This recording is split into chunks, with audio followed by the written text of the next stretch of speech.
The following message is brought to you by Balsamiq. Balsamiq have decided to support the SaaS district community by donating their sponsored airtime to some of our listeners.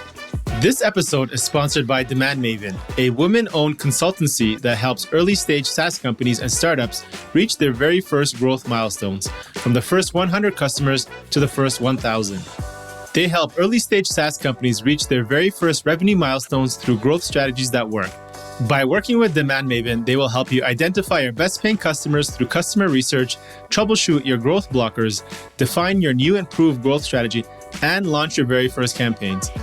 If you need help in defining your best customer and building successful funnels that you need to turn your prospect into customers, visit DemmandMaven.io today. If you'd like to receive a promo code for Balsamiq, or even just thank the folks at Balsamiq for supporting our community, please check out our show notes where we include a link to that promo code specifically for the SaaS district community. Thank you all.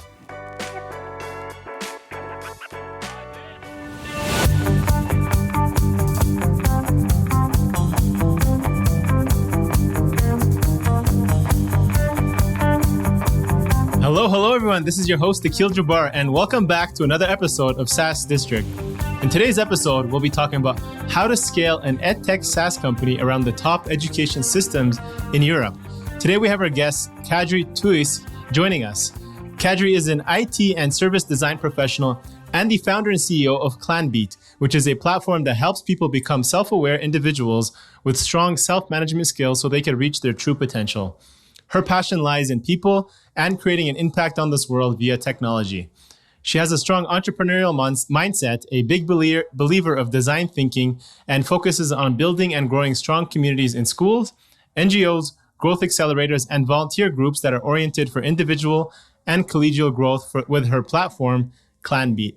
Kadri dreams of a future where teachers, or as she prefers, coaches, are able to notice each student's individual needs and to offer growth journeys designed around each and every individual needs. Welcome, Kadri. Super excited to have you on our show today.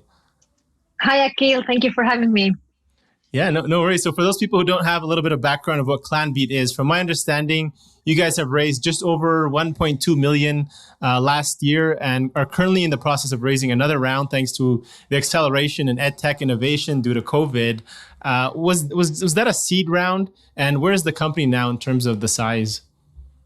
Yes, actually, it was a pre-seed, and right now we are in this mindset of not defining something as seed, pre-seed, or A round, not yet, and thinking of taking money in as we need. And if we are in this journey of building the company, then yes, indeed, we did raise a round last year, and right now the opportunities which have been risen due to COVID in education world, we see very great acceleration in bringing innovation into education. And right now, this is the time to really do EdTech. So it's going to be like this moment where to seize it. And then we are taking all the opportunities to really be there with the right product at the right time. So this is Absolutely. The reason where we are looking into this right now. And you asked also where we are with the company right now. So we are still a very small team, around 10 people, located in Estonia, but a remote team. So we are having really agile and flexible mindset. And we have just launched a new product which came out from the learnings of COVID and all the clients we've been working together with, focusing on student well-being and growth, which came to be into really, really big pain point during this COVID time. And right now we are in a scaling phase with this product. Nice. And for those, can you share a little bit about how you've allocated those funds that you've raised so far? Where have you seen the best return for the growth of where you are today? Yes. Now, when the COVID started, then we saw a really big opportunity on our current platform, which we have been having for a few years already, which is teacher focused. And this is a growth platform for teachers and school staff where they can actually have meaningful one-on-ones, share their highs and lows, and have this community of collaboration together. And during the COVID time, this came. We rebranded it into the virtual teachers lounge and started spreading the word around that.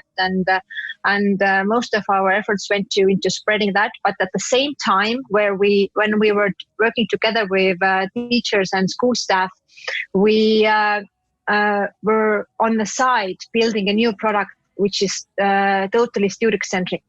So we started building the new product, and right now we have the first customers being onboarded. So we have allocated much of the funds from this investment into building the new product, and right now scaling it.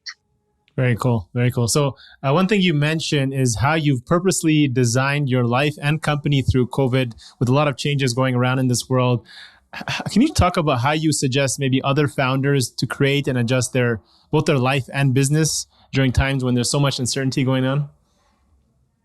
Oh, yes. First, maybe we can touch the topic of how to design your company on the times of uncertainty, and then maybe go into more personal level. Sure. And I think this is a really cool experiment to really dive into, because the product which I mentioned earlier that we have been building during the COVID and from the investment we raised earlier, then this we have been building totally in co-creation model, meaning that we've been doing co-creation together with schools, with school leaders. We have educational psychology scientists co-creating this product together with us, and what's most important, students of our target markets. So we have had like literally students in our office or in the Zoom calls bringing out what are the pains. We have been designing the product together with them. They have been drawing wireframes. What would they like to see? And so my development team has been making it into reality. And I think this is the most agile way how to react to things which are happening around you, which you might not understand completely. So those people who are actually in this turbulence, they feel the pain the most. So it's much more reasonable to bring them into your development process as well, and do it together with them. So you're solving actual problems. This is something really interesting, to build something in co-creation. But if you're building something in co-creation, then you have to have really strong vision. And our vision is personalized learning, how the learning can adjust according to each individual's needs. So if you have this North Star, then the ways how to get there together with your users, I think this is a really fascinating journey how to build on.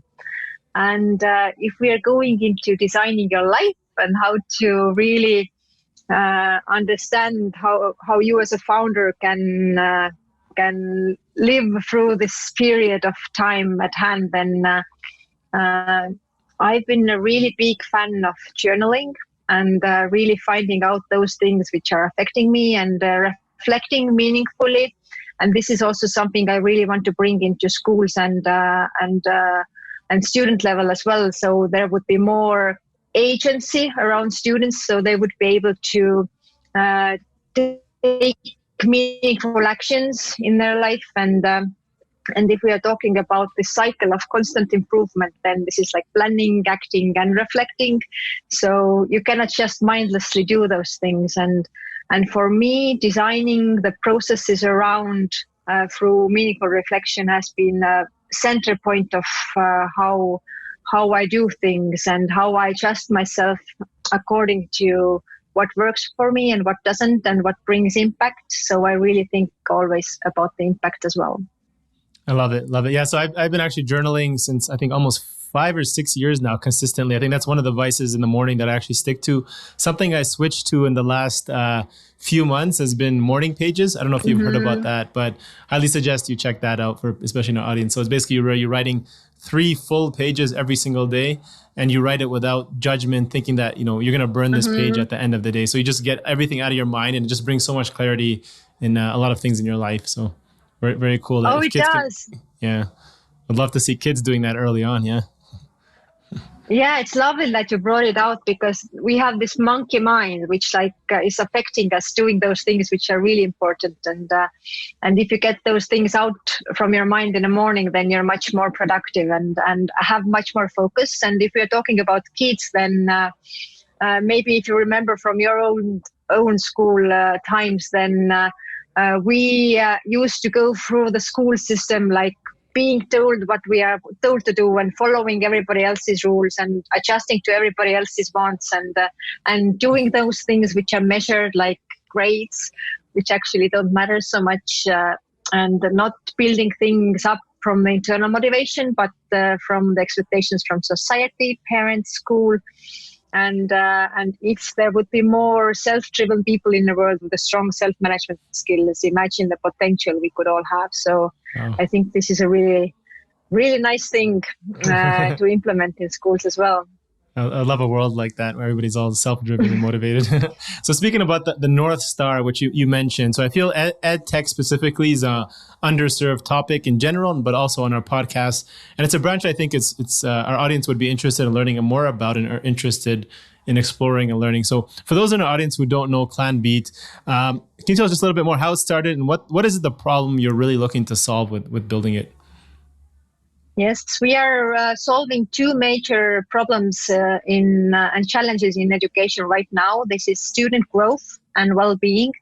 And by growth, we mean student autonomy and agency of taking active role in the learning. So they wouldn't be passive in receiving the education and learning. They would be actually building it up based on their internal motivation and where they want to go in life. And well-being is that we don't want to look learning in isolation, like this is something you do from 8 to 3 o'clock and then go home and then be a human. And with your own hobbies and wants and dreams about the future. So our vision is that to look human as a whole, not just learning machine. And if we're talking about students, then to integrate this kind of holistic view into the students' life, so they would also learn where to put those pieces they are learning in the school. So they must have like their North Stars as well, and they would have to have those skills, how to identify those and how to design your learning journey according to those North Stars. And even if you don't have those North Stars, how to make baby steps towards reaching those goals. And it is in our passion to really help students in self-discovery, help them in setting their goals, meaningful goals for them. And along with setting their meaningful life goals, also adjust their learning goals into that journey. So for students, it looks like e-diary or everything where they're marking down their homework and their future dreams. But we have implemented the constant improvement cycle where they are doing their planning, acting together with the classmates or project group mates or alone. And then the most important part is reflecting like how those things are affecting you. Is it hard for you? Is it easy? And if we are talking about personalized learning, then 80% of the learning has to be in like your comfort zone where you feel that, oh, I'm good at this and I'm achieving things. And 20% has to be like outside of your comfort zone where you're like feeling like I'm struggling, I suck at this. And this is where the growth actually happens. And for every individual, this 80-20 balance is different. So if we are thinking of how to really design a well-functioning education system, then and how personalized learning should be done, then finding out what is this 80-20 for each individual and how to really design learning according to that. It has to start from really understanding like each individual and yourself. And we give a lot of insights into this personalized learning planning and also supporting students in their journey. And we are totally student-centric, student-focused. So this is a tool for them, but we also give data insights to homeroom teachers and school levels, so how they could support the growth and well-being of those students, and really be like this kind of partner, not somebody who is like a big brother or supervising, but somebody who is really supporting them and trying to lift them to the new heights. Yeah, makes sense. So, we're recording this today here in September. School just started a few weeks ago. Many students are starting to go back, all over the world. And I know many students are complaining now that are enrolled in online classes. They just aren't performing as well and just really dislike it. But then there's also other ones who are excelling because they don't have the distractions around them from keeping them to do their work. How do you... So just creating an EdTech product along with a better user experience that appeals to both students and teachers, making it user-friendly to teachers and engaging enough to keep the students interested. Mm-hmm. So as I mentioned, then this how people are receiving education and are learning is different. And I think it all comes down to learning to learn skills, meaning that this is some kind of skill which is usually not taught in schools, but this is really vital in becoming best version of yourself. If you crack down, like, how do you learn the best? Then you have cracked down, like, one of the major keys in advancing yourself.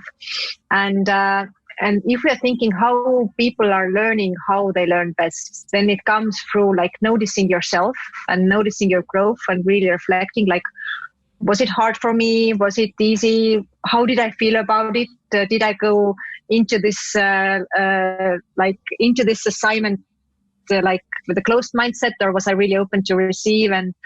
And also like what kind of methods are working for me and what are not.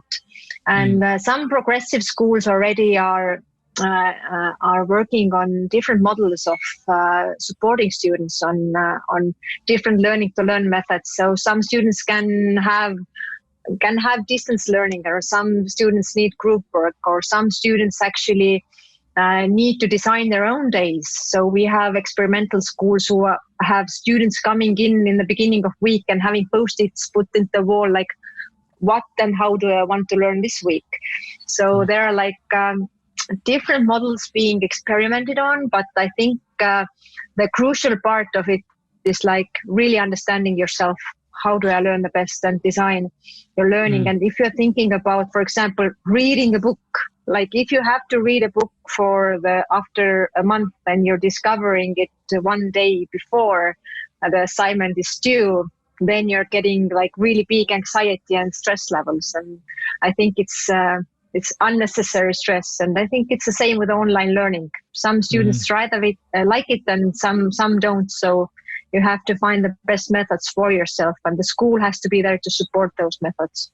Yeah, I guess you've got lots of different, personalities, governance, people to manage and figure out that expectation, to figure out that balance.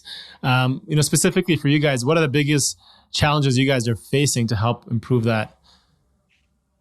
Yes, the biggest challenge actually is the different levels where schools are at on supporting their students and personalizing and supporting the individual support.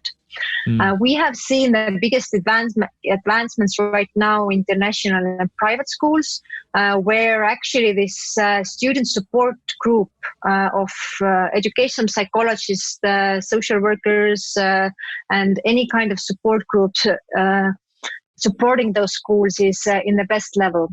And I can just bring one example. For example, one of the schools we are working together, they are having individual learning plans for 30 to 40% of students right now. And these are kids and special needs, like who are having autism, who are having Asperger's, and etc. But the trend is that 100% of students should be having individual learning plans, not 40 or 80%. So this is something to really look forward to, how to offer this kind of support to all students. And some schools are more advanced of thinking those things through, and some are still giving this bulk education, same size fits all, and it really depends on the school level. So this is our biggest challenge: how to find those schools who are in the level of wanting to give the support, and for us, it's also the challenge to meet them where they are right now. So we don't want to be the blocker in a way that we are so advanced already, you cannot use us. So we really want to meet them where they are and really to help them step by step, not really changing in a way that they need to hire staff, but how with the same capacity they have right now, they could offer more personalized learning. So this is our goal.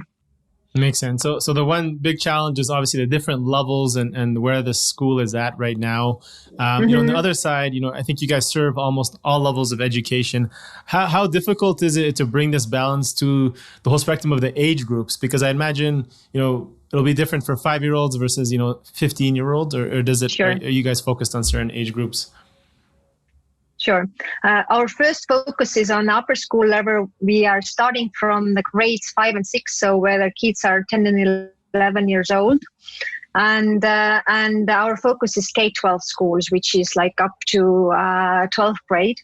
But right now we are also in a collaboration of many universities, and I think the vocational education and university education is also which requires this self-directed learning and student agency.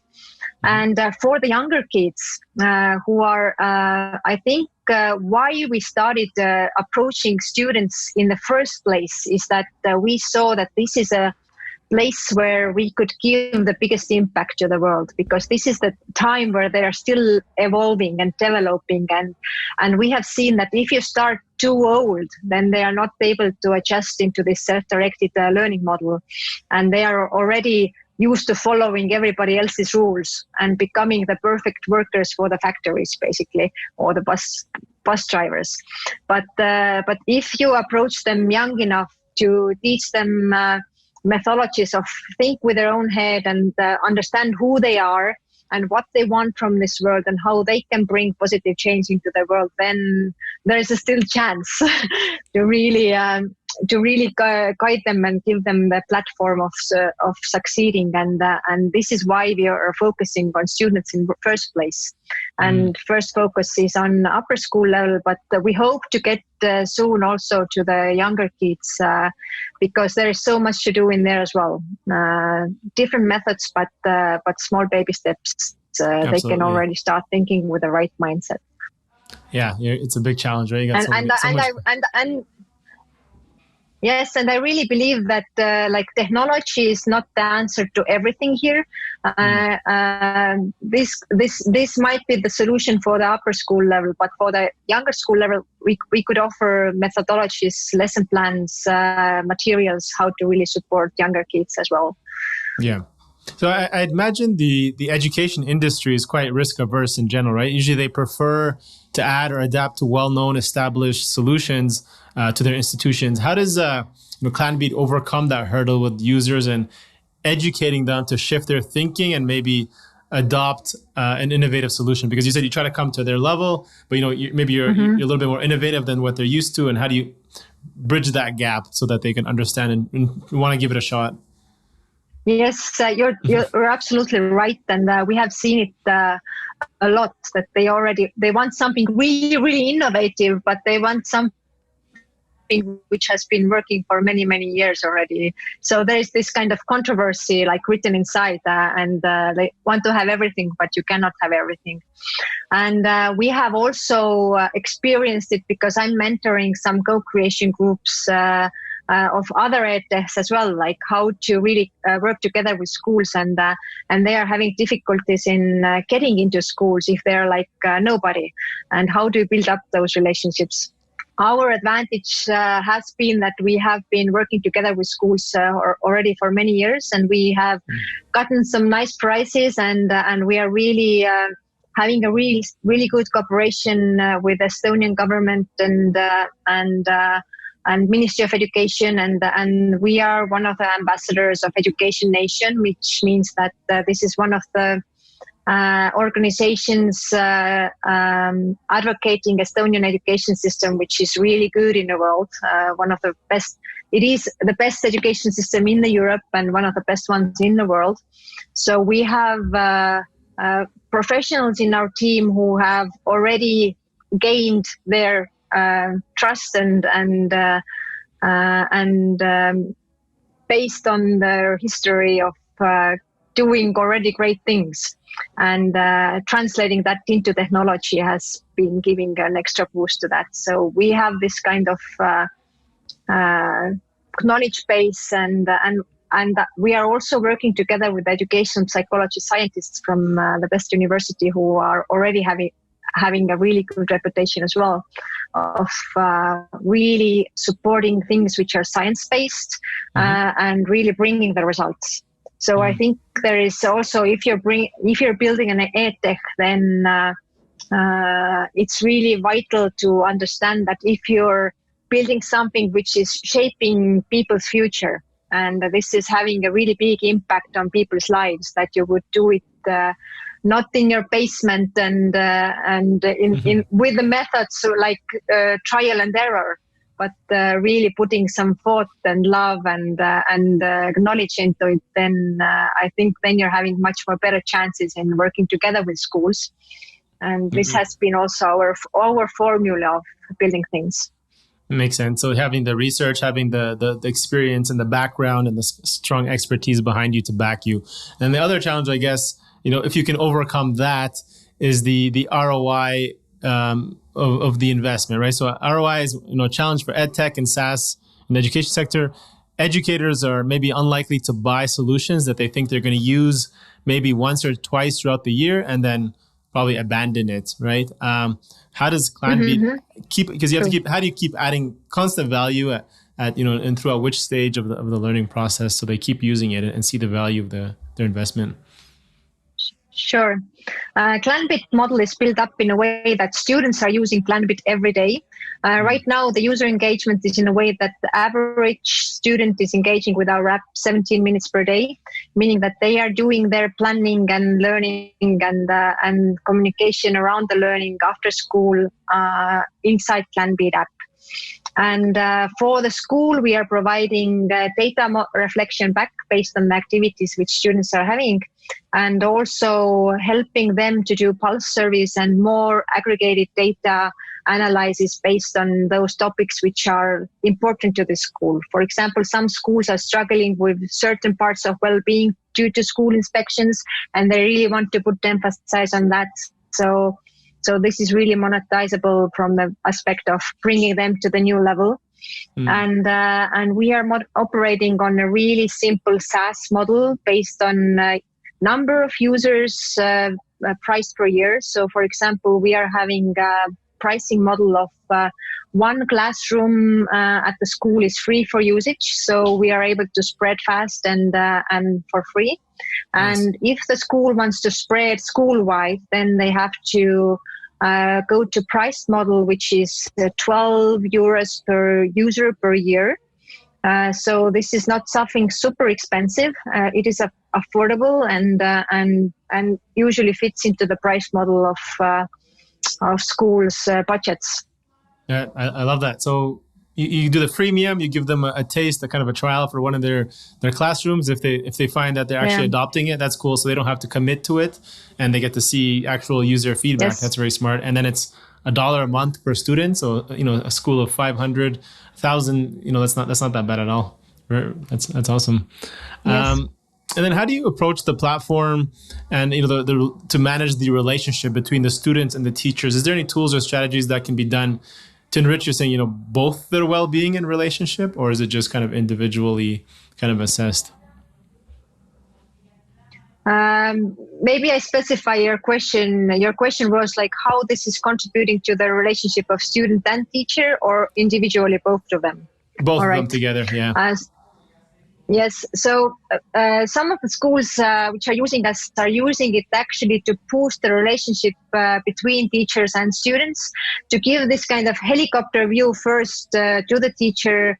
Our app is actually giving red and green flags, like where to jump in, like who needs support, and to whom to put more emphasis on. And schools are using it in a way that students are doing weekly reflections, which they are sharing with the homeroom teacher, like how they're doing, where they're stuck, where they're struggling, what were the biggest learning points for them. Mm-hmm. And with this kind of communication, teachers are building up the relationship and learning more about their students. So this is something which helps them to understand them more as a humans, and to really build up on this relationship. If we are thinking of the regular school models, then they are having this student development meetings once or twice a year to really understand like how you're doing, where you're struggling. But it has to be live. It has to be ongoing, because like if you're doing this meeting like half a year after some bullying or some kind of event which really affected you is happening, then this is like already like train is gone already. So it has to be happening in live, but not to be overwhelming for the homeroom teacher, because we really want to give them like the means of understanding where to jump in and where not to. And this is the student and the teacher relationship. But we are also fostering students' relationships, and we have in our app the possibility to do group work together, share tasks, grab each other's tasks, reflect openly about some things or privately if you want. And we have also bucket list ideas where they can like share their future dreams, and they can see like who is interested in the same dreams which I have, and they have a community around them and get some like actions going, and plan together how to achieve those goals, to have like mastermind groups based on those bucket list ideas and interests of yours. So we are also focusing on this same sense of belonging and having students together, working, collaborating. And maybe I think something really important is also that you and we are stupid in the way that we are already too old, and they are having their own ways of solving things. So I wouldn't put too much adult supervision into some kinds of plannings, because they know already much more better some things than we do. Definitely, 100%. I can see that. I guess that's nice to have that support group. I think that's actually really important. So, coming away from just waiting until the end of the year to get a report card with your grades on it, you're having constant feedback, live feedback, like you said, and then also the support group to help you wherever you're lacking or need help on. So you mentioned Estonia as known to having amazing education ranking and programs, probably one of the best in Europe or even across the world. Can you tell us a little bit more about the Education Nation and how that works in conjunction with your guys' solution? Sure. Education Nation is a government initiative of our Ministry of Education, and this is meant to support other countries' education systems of implementing the best practices that we have been benefiting from so greatly. And we are really open of offering our systems and knowledge to other countries, so they could actually learn from our mistakes and learn from our successes. So really to power up and boost the world education in that way. And we have really good examples of how to manage schools, how to manage school systems, and what kind of solutions to use, and how to set up the school system in general to really support the results and the student centricity. I think some of the really good examples of Estonian education system is that the teachers, for example, have a lot of autonomy, how to design their own classes. So this is not kind of factory on conveyor where everybody has to teach the same. So teacher can choose based on their personality and based on their teaching style, and the classes needs and how they're progressing, like how they are actually teaching some things. And I think this is really humane way how to look at things, and not this kind of mass education where you're like putting education into the student's head and hoping them to reach the goals. And there's so many more amazing things. And many Estonian education technology companies have made themselves free of use to all the world schools who need them. So this is something which we can spread out as a link afterwards in your podcast if somebody is interested in looking into the solutions which are free to use. Absolutely. So yes. So this is a really nice initiative of our government. Yeah, I think a lot of countries should look up to you and try to model that, right? If it seems to work, and I absolutely love it. Where do you see the education industry moving towards, say, in the short term, maybe this year, next year, and maybe in the long term after that? I think this year and next year is going to see a really big boost in getting to the place where we've been trying to get already for many, many years, because digitalization and also humanization of education has been waiting for people to really understand the urgency of it. And right now the urgency is straight in our face. Yeah. And I think this is something really good for education in the long run. And if we are looking at education in the long run, then, for example, OECD strategy of 2035 and many other countries individually, Estonia including, are having in their strategies personalized learning and self-directed learning. So these are the keywords of where the education is actually going. And if we are talking about social emotional skills, learning to learn skills, and how to really support the education system where we don't know what's going to happen in 5 years. So students have to be ready for this. We are calling this VUCA world, which is like the world of unknown and uncertainty. So students might change the careers like 7 times. So we don't know even which kind of jobs are going to be existing when they grow up. So the education system has to be really agile and adjusting to each individual needs.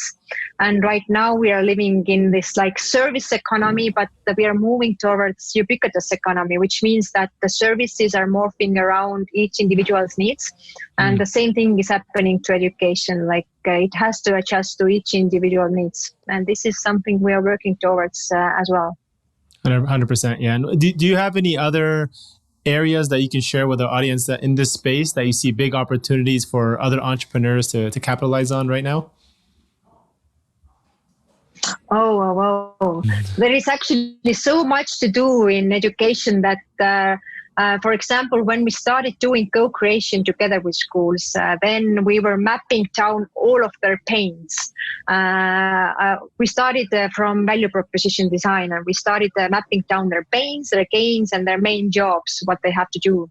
And we were left with a roadmap like that long that we cannot even like start doing because this doesn't fit into our like capacity right now. So main areas which we saw from the education sphere coming out is that besides the personalized learning, there is so much to do in supporting students. So most of the systems in the world are focusing on how to manage schools technically, but all this human kind of technology of how to support students, there's so much things to do, and also to if we are looking at students as like humans, then their schools are missing so much technology how to support students in this journey, and also if we are thinking of the personalized learning, then the teacher role is going to be transformed not into teacher, but into coach. So if you're talking about this transformation, then this is something also where lots of support is needed. How to transform and how to upgrade the teachers into the coaches level. This is something a big work needs to be done as well, and lots of opportunities to jump into there. And I think if you're looking how learning management systems are changing, then this is also something which we are not doing. Then learning management systems are those who have to adapt as well. And right now, most of the learning management systems in the world are made by country.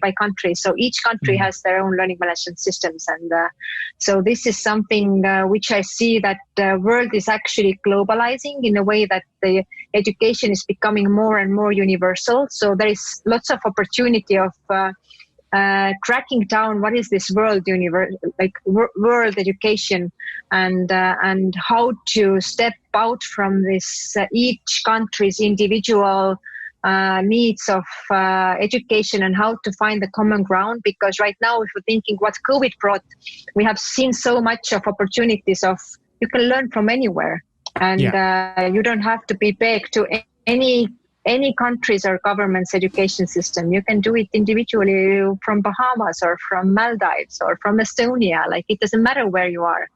Exactly. And I think there is so much opportunity in that. You can do it from Mars. Yeah, I mean, yes. If I can put my kid in a school in Estonia, I mean, get the same education level that already has that model, and piggyback off what's already working. Why would I put her in another school system that's based on where I locally live, right? So definitely lots of interesting opportunities there. Yeah. Cool. Our last question. Thank you so much, Kadri. How can our audience get in touch with you and learn more about what you're working on? Sure. You could really visit our website. It's called clanbeat.com. And if anybody has any personal interests or questions, then you can just write me, Kadri@clanbeat.com, and connect me through email or write to me in LinkedIn. Okay, awesome. We'll add those links to our show notes. Thank you so much, Kadri. I really appreciate you jumping on today. And this was great. Awesome. I really learned a lot here. All right. Thank you. Thank you for having me. Bye-bye. Thank you all for watching this episode and joining SaaS District today. Don't forget to like, subscribe, and hit the bell for future episodes where we interview top leaders in the SaaS industry. If you're a SaaS company looking to grow and unlock the true value of your business, get in touch with us at Horizon Capital, and myself or one of our consultants will provide a free assessment to help you get there and hit your goals. If you have any feedback or suggestions for this podcast, please comment down below and help us improve our content for you all. Thanks again, and see you on the next one.